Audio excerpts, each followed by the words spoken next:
Bonjour aux nouveaux et rebonjour à ceux qui sont de retour. Si vous souhaitez supporter la chaîne, vous pouvez souscrire à notre Patreon pour avoir accès au code source des séries et des projets à venir. Vous pouvez aussi rejoindre notre Discord qui est public. Si vous êtes intéressé par les jeux vidéo, vous pouvez souscrire à ma deuxième chaîne. Autrement, like, comment, subscribe pour booster l'algo de la chaîne. Tous les liens sont dans la description. Bon visionnage. Et nous sommes de retour sur notre dernier épisode pour la série Discord.js et aujourd'hui nous allons voir comment mettre notre bot sur Heroku et comment le faire fonctionner en ligne. Donc, jusque maintenant, on avait fait toutes les modifications en local. Donc maintenant, c'est le moment de finaliser votre bot, si vous le désirez, et de le mettre sur Heroku. Alors, si j'ai un conseil pour vous, c'est de commencer par aller sur votre bot et créer un endroit où vous allez développer votre bot et un endroit où vous allez pousser les différentes modifications en ligne. D'accord? Donc je vous conseille d'avoir un fichier ou alors une branche différente, ça dépend comment vous travaillez, pour la production et pour le développement. Parce qu'en fait ici, je vais vous montrer comment enregistrer les slash commands en ligne, pas en ligne, en global, pardon. Donc pour l'instant, on travaillait sur un seul serveur, et maintenant on va déployer nos slash commands sur tous les serveurs. Donc par défaut, la commande à préfixe va fonctionner, ça c'est normal. Mais maintenant, on va voir comment faire en sorte que les slash commands fonctionnent partout elles aussi.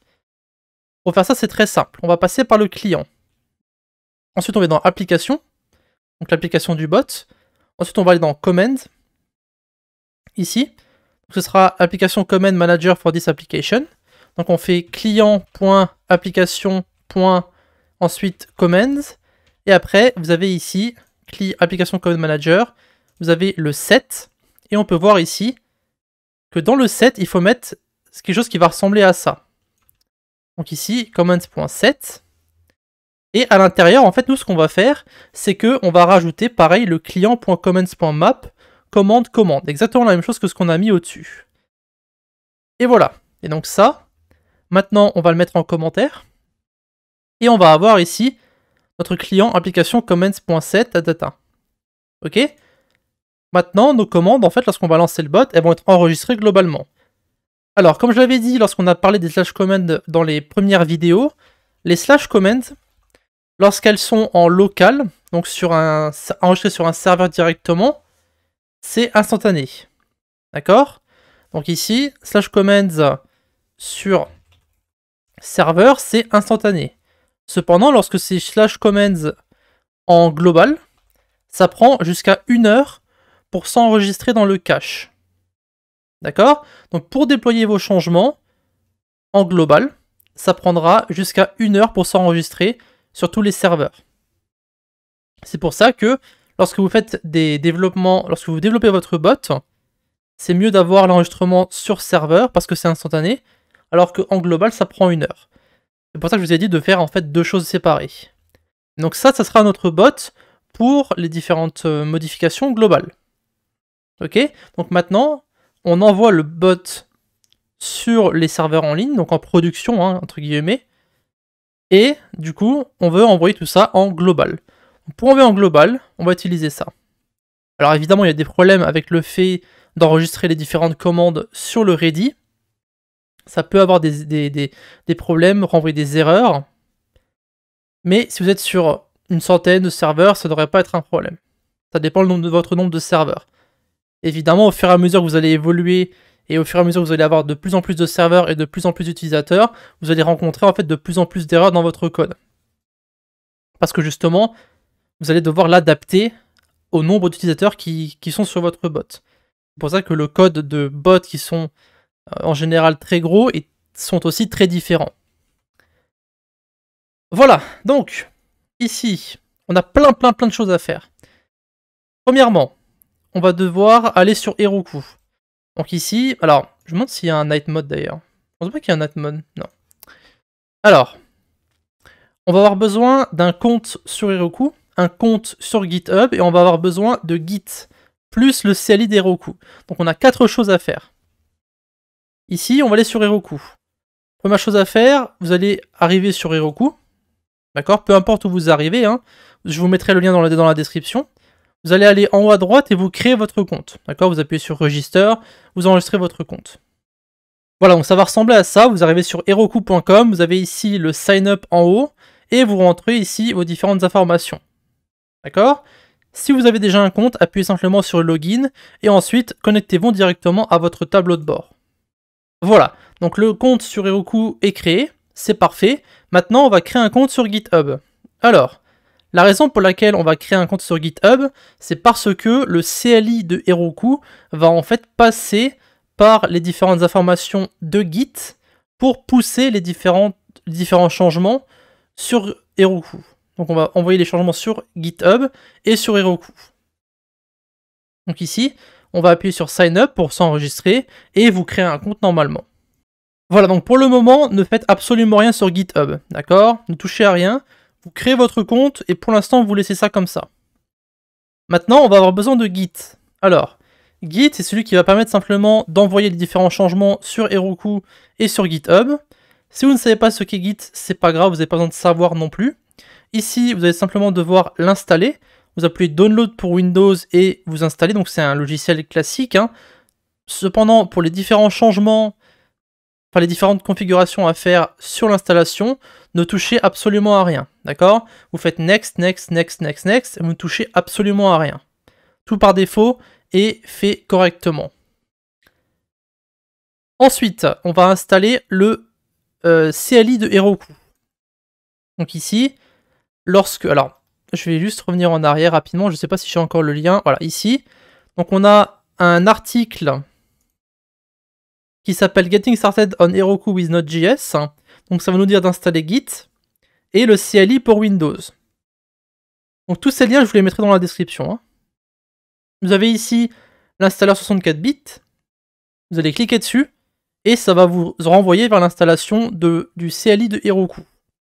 Donc pareil, c'est un logiciel très simple à installer. Vous appuyez sur Next, Next, Next, Next.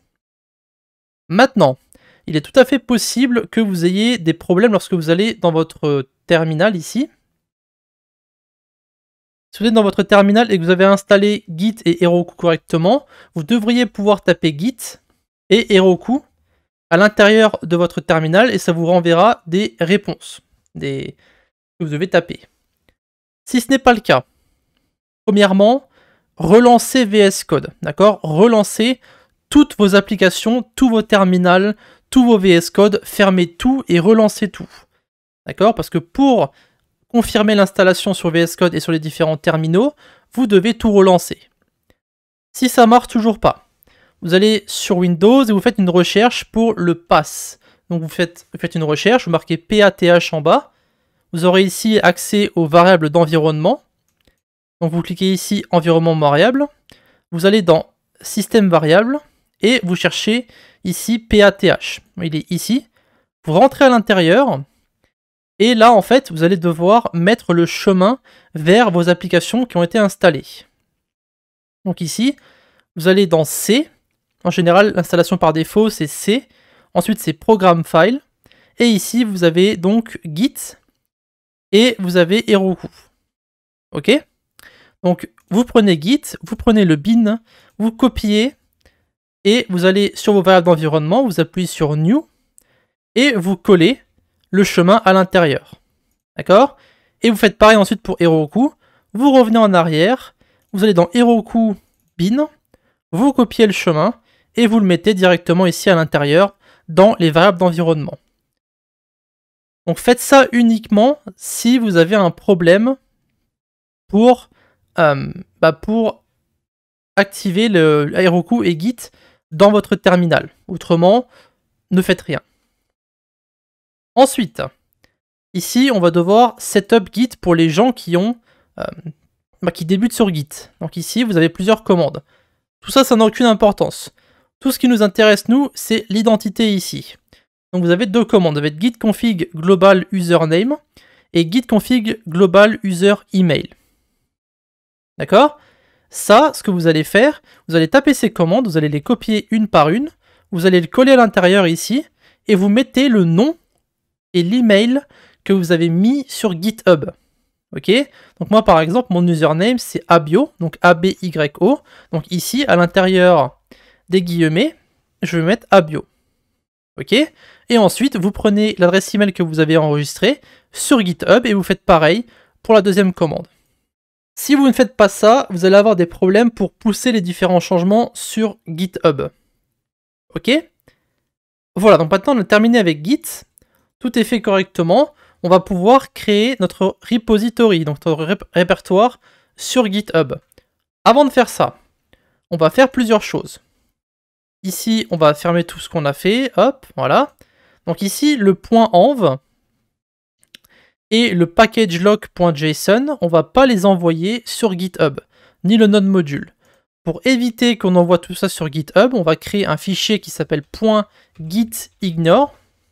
Ok? Et vous mettez ce que vous voulez éviter. Donc ici, on met .env, packagelock.json et node module. D'accord? Maintenant, on va initialiser notre répertoire. Alors si on crée notre répertoire ici sur GitHub, je vais l'appeler Heroku final, hein, peu importe. Vous mettez public, créer un repository, et ici ça va vous montrer les différentes commandes à taper. Donc on commence par git init pour initialiser notre répertoire. Ensuite, on a à faire add et commit. Donc moi je vais faire git add point pour ajouter tous les fichiers. Et vous pouvez voir d'ailleurs que .env, packagelock et node module sont bien évités par Git. Après vous faites git commit-m et vous mettez votre message. Moi je vais mettre Heroku, hein. Vous pouvez mettre ce que vous voulez. Donc tous les fichiers vont être créés. On va pousser dans le commit. Après, vous copiez les 3 lignes qui sont ici. Je vais les coller dans le terminal. Voilà, donc je fais CTRL-V, hein, et après j'appuie sur Entrée. Ça va mettre ça. Du coup, votre bot est maintenant sur GitHub. D'accord, vous pouvez simplement voir à quoi ça ressemble. Et maintenant, on va enfin pouvoir suivre les différentes informations de l'article sur Heroku. Donc, on a installé Git. On a créé notre repository sur GitHub. On a le CLI de Heroku. On va taper ensuite Heroku login. Donc vous allez ici, Heroku login. Ça va vous renvoyer sur le navigateur et ça va vous demander de vous connecter avec votre compte. Donc j'espère que vous avez créé votre compte parce que c'est le moment de confirmer l'accès au CLI. Donc vous serez connecté avec votre adresse email, donc à ce compte-là. Moi je suis déjà connecté donc je ne vais pas le refaire. Et après on peut passer à la suite. Donc vous avez les différentes versions de Node, NPM et Git. Alors, je viens de me rappeler que j'ai oublié de rajouter quelque chose ici. J'ai oublié de rajouter engine. Donc vous êtes dans votre package.json. Vous allez taper engines comme ceci. Ensuite vous avez les accolades. Et là vous allez mettre node. Et vous mettrez 16.x. D'accord? Ici il faut aussi mettre une virgule, autrement ça va renvoyer une erreur. Ça permettra de indiquer à Heroku qu'on veut utiliser une version de Node de 16, enfin la version supérieure de 16.14, c'est celle que nous avons actuellement. Alors vu qu'on a fait une modification ici, on va retaper git add point, git commit, alors engine, je vais mettre node engine. Et maintenant si on veut pousser de nouveaux changements, on fait git push. Et du coup ici, si on va de nouveau sur notre GitHub, on peut voir que les changements ont été faits ici. Node engine. Et on peut voir qu'on a bien le engine qui est ici. Voilà. Maintenant, donc on a Node, on a NPM, on a Git. Tout ça, on l'a déjà. Maintenant, on a installé le CLI. On peut passer à la suite. Ça, on s'en moque puisque l'application, nous, on l'a déjà. On va faire Heroku Create. Heroku Create. Ça va en fait créer une application sur votre compte. Si vous allez sur vos applications personnelles ici, donc c'est votre dashboard, hein, vous rafraîchissez et vous avez maintenant une nouvelle application. Ensuite, tout ce que vous avez à faire, c'est simplement faire git push Heroku main. Ok? Donc avant de faire quoi que ce soit ici, je vais vous montrer comment modifier votre application si jamais vous êtes trompé. Donc imaginons par exemple que vous supprimiez votre application et que vous fassiez vous mettiez un nouveau nom. Lorsque vous allez faire git push Heroku main, ça va vous renvoyer une erreur. Alors, ici, pour faire la modification, vous allez devoir aller directement dans le répertoire de Git et faire la modification à l'intérieur. Ici, vous allez ouvrir le dossier de Git. Donc ça, c'est uniquement si vous avez une erreur, hein. Vous allez sur ici config. Et en fait, l'adresse que vous avez de Heroku, c'est ce que vous avez ici. On peut voir que c'est la même adresse que le nom d'application que j'ai sur Heroku. Donc si jamais vous modifiez le nom de votre application et que vous avez une erreur pour Heroku, eh bien vérifiez que vous avez la bonne adresse dans le dossier Git. Ça marche? Voilà. Donc, on repasse, on fait git push Heroku main. Donc là, ce qui va se passer, c'est que ça va pousser vos différents fichiers et tout le bordel qui va avec sur Heroku. Donc on va avoir beaucoup de choses qui vont se passer ici. Voilà, donc ça va pousser tout, ça va récupérer les ressources, ça va envoyer les fichiers directement sur Heroku. On peut voir que ça récupère la version de Node, donc 16.14.2, et la version de NPM 8.5.0. Ça va ensuite installer les différentes dépendances qui sont disponibles dans le package.json, et ensuite le build va se faire petit à petit, et donc vous allez avoir votre application qui va être déployée sur Heroku. Alors, il y a des choses qui vont pas. Ici, en fait, ce qui va se passer, si on va sur notre application, donc ici, on peut voir que ça a bien été déployé, que ça fonctionne, mais si on va ici sur les logs, on peut voir qu'il va y avoir une erreur, ce qui est normal. Parce qu'en fait, nous, ce qu'on veut, si on va dans ressources ici, vous avez web npm start. Alors nous, ce qu'on veut faire, c'est pas taper npm start, enfin, on pourrait, hein, npm start, mais on veut pas un web, nous on veut un worker, pour taper node index.js. Pour faire ça, on va ici créer un nouveau fichier qu'on va appeler procfile, sans aucune extension, juste procfile. On va mettre ici worker, et on va mettre node index.js. Voilà. Maintenant, on va faire git add. Git commit-m. Donc on va mettre add procfile for Heroku. Je vais oublié de marquer Heroku, c'est pas grave. Et on fait git push. Donc ça va pousser les changements sur GitHub, mais ça va pas pousser les changements sur Heroku. Ok? Si ici on rafraîchit, on peut voir que ça a changé absolument rien à ce niveau-là. Donc vous retapez git push Heroku main, et du coup ça va reconstruire votre application. D'accord? Donc là, ça va récupérer les différentes versions, ça va réinstaller les dépendances, enfin tout ça c'est déjà fait, c'est juste une vérification en fait. Ça va tout compresser et ça va de nouveau relancer votre application. Voilà, donc maintenant si on va sur notre application et qu'on relance, on peut voir qu'on va avoir accès à un worker et vous avez ici node index.js. Donc ici, vous allez appuyer sur le petit stylo ici, vous désactivez le web et vous activez le worker, comme ceci. Ensuite, vous allez sur les logs de nouveau. Maintenant, on peut voir que l'erreur va être différente. On a bien le bot qui est lancé, on a bien différentes choses qui sont chargées, mais il y a une erreur. Ici, on peut voir donc, il y a marqué erreur token invalide. Alors pourquoi est-ce que l'application ne peut pas voir notre application? C'est parce qu'en fait, on n'a pas envoyé le point env sur GitHub. Autrement, on aurait un problème de sécurité parce que notre token serait sur GitHub. D'accord? Donc nous, ce qu'on va faire maintenant, c'est qu'on va créer des variables d'environnement sur notre application Heroku.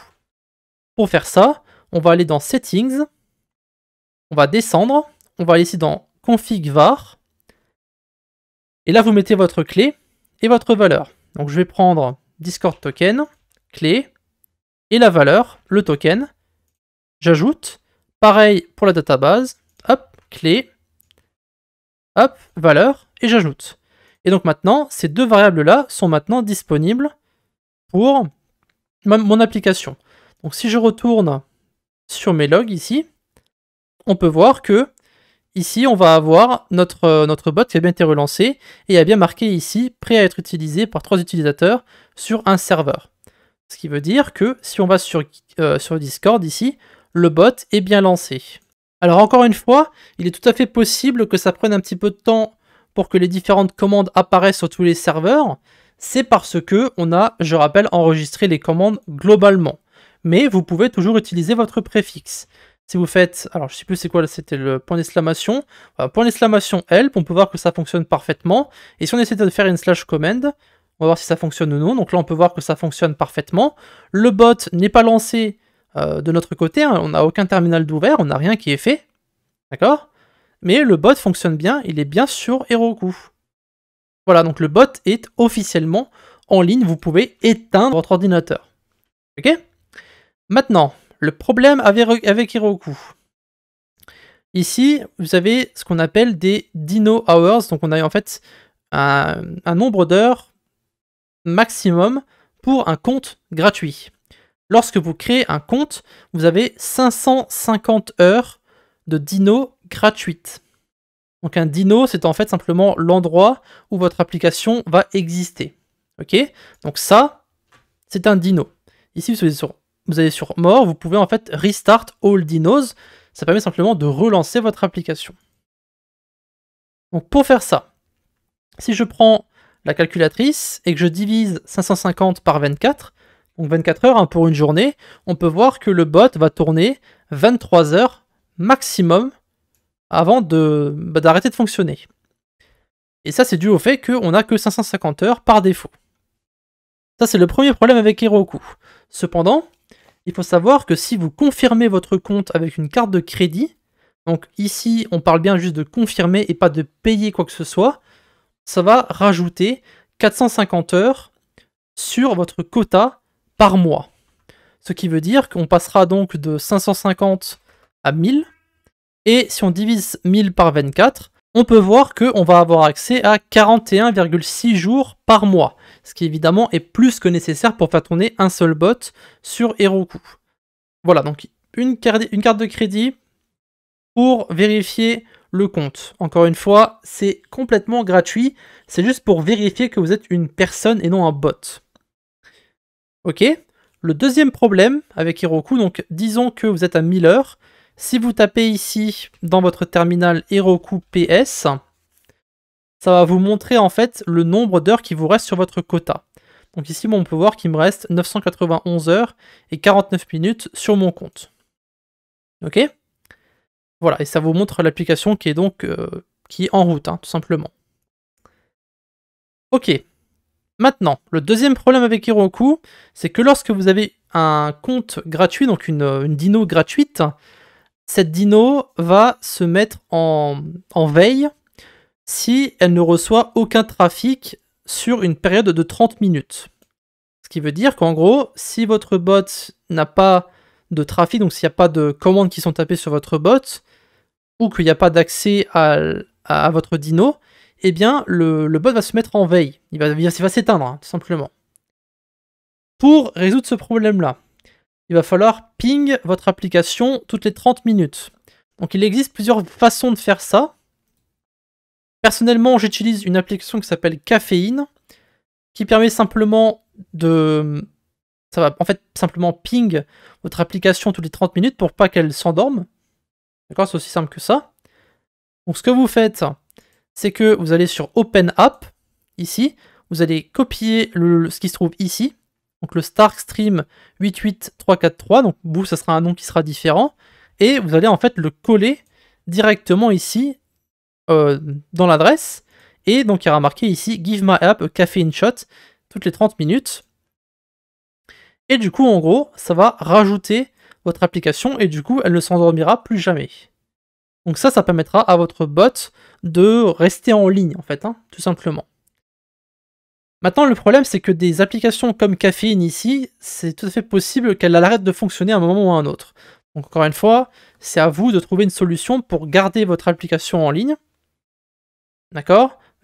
Alors, sur Glitch, les gens utilisaient un serveur express, enfin un serveur pour ping l'application toutes les 5 minutes.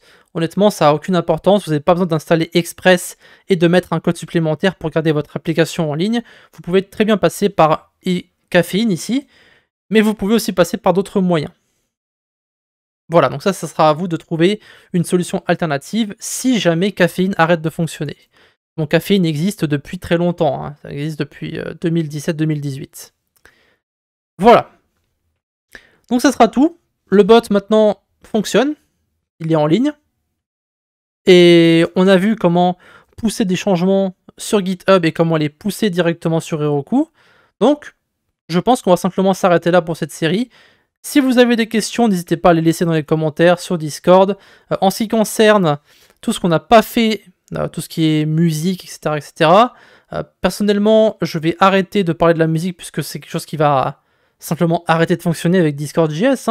Les plus gros bots de musique arrêtent de fonctionner petit à petit. Donc la musique n'a plus vraiment d'existence sur Discord.js à mon goût. Il y a encore des possibilités. J'essaierai de le couvrir dans un autre projet à part. Mais voilà, pour l'instant, on va laisser ça de côté. Et évidemment, il y a aussi des choses que dont je n'ai pas parlé. Mais j'ai parlé de toutes les nouvelles fonctionnalités de la version 13 et aussi de, globalement, toutes les choses qui sont très utilisées. Je pense qu'on a fait le tour, en fait, tout simplement pour cette série. Donc on va s'arrêter là. Merci d'avoir regardé la série. Et donc, on va commencer une nouvelle série à partir de la semaine prochaine qui permettra d'apprendre Node, Express, et on verra peut-être comment faire un dashboard.